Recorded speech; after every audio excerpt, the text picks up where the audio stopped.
গোয়ালন্দে জিয়া স্মৃতি সংসদ উজানচর ইউনিয়ন শাখার ৮ নং ওয়ার্ড কমিটি গঠন করা হয়েছে। রাজবাড়ী থেকে সোহাগ মিয়ার প্রতিবেদনে দেখুন বিস্তারিত। গোয়ালন্দে জিয়া স্মৃতি সংসদ উজানচর ৮ নং ওয়ার্ড শাখার কমিটি গঠন করা হয়েছে। মঙ্গলবার বিকেলে পল্লীবাজার গফুর মণ্ডল পাড়া এলাকায় কমিটি গঠন অনুষ্ঠানে প্রধান অতিথি হিসাবে উপস্থিত আছেন মোহাম্মদ শাহিন মোল্লা, সভাপতি গোয়ালন্দ উপজেলা জিয়া স্মৃতি সংসদ।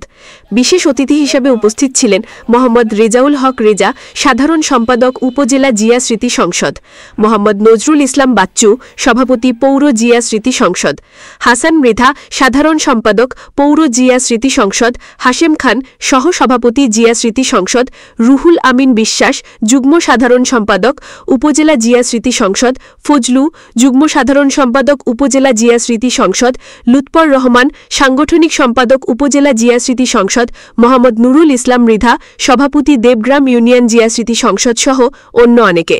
এই সময় সবার সম্মতিক্রমে কমিটি ঘোষণা করা হয়। এতে সভাপতি নির্বাচিত হন সাহেব খা ও সাধারণ সম্পাদক পদে নির্বাচিত হন সালাউদ্দিন শেখ সহ ৫১ সদস্য পূর্ণাঙ্গ কমিটি ঘোষণা করা হয়। সংসদের সভাপতি শাহিন মোল্লা জানান, আগামী সংসদ নির্বাচনে রাজবাড়ী ১ আসনে আমাদের প্রিয় নেতা অ্যাডভোকেট আসলাম মিয়া ধানের শীষ মনোনীত হবেন। আমরা সবাই মিলে আসলাম ভাইকে ভোট দিয়ে নির্বাচিত করে সংসদ ভবনে পাঠাবো। আসুন আমরা সবাই এক হয়ে আসলাম ভাইয়ের পক্ষে কাজ করি। আগামীতে বিএনপি ক্ষমতায় এলে আপনাদের এই অঞ্চলে ব্যাপক উন্নয়ন। উজানচর ৮ নম্বর ওয়ার্ডের আমাদের এই যে কমিটি হিসেবে আমার সভাপতি বানালে আমি মোহাম্মদ সাহেব আলী খান।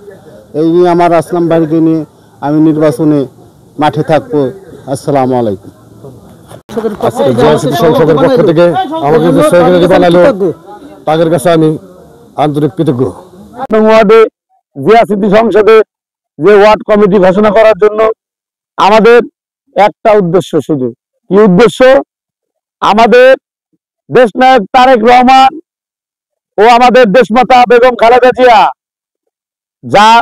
যে এই আগামী নির্বাচনে যে ধানের শীষের কান্ডারি করে আমাদের নেতা রাজবাড়ী ১ আসনের কান্ডারি, ধানের শীষের কান্ডারি অ্যাডভোকেট আসলাম ভাইকে ধানের শীষের কান্ডারি করে পাঠাবে। আমরা তাকে বিপুল ভোটে তাকে জয়যুক্ত করব।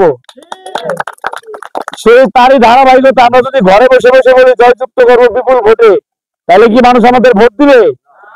আমরা কি স্বৈরাচার সরকারের মতো জোর করে ভোট নিব? আমরা কি স্বৈরাচার সরকারের মতো দিনের ভোট রাত্রে নিব? আমাদের ভোট নিতে হবে। আমাদের নেতা কি বলছে? আমাদের নেতা দেশনায়ক তারেক রহমান বলছে, ভোটারের কাছে যাও। যে একটা ভোটের মালিক তার কাছে যেতে হবে, তাকে ভালোবেসে তার ভোট নিতে হবে। যার লোক নাই তার নেতৃত্ব নাই।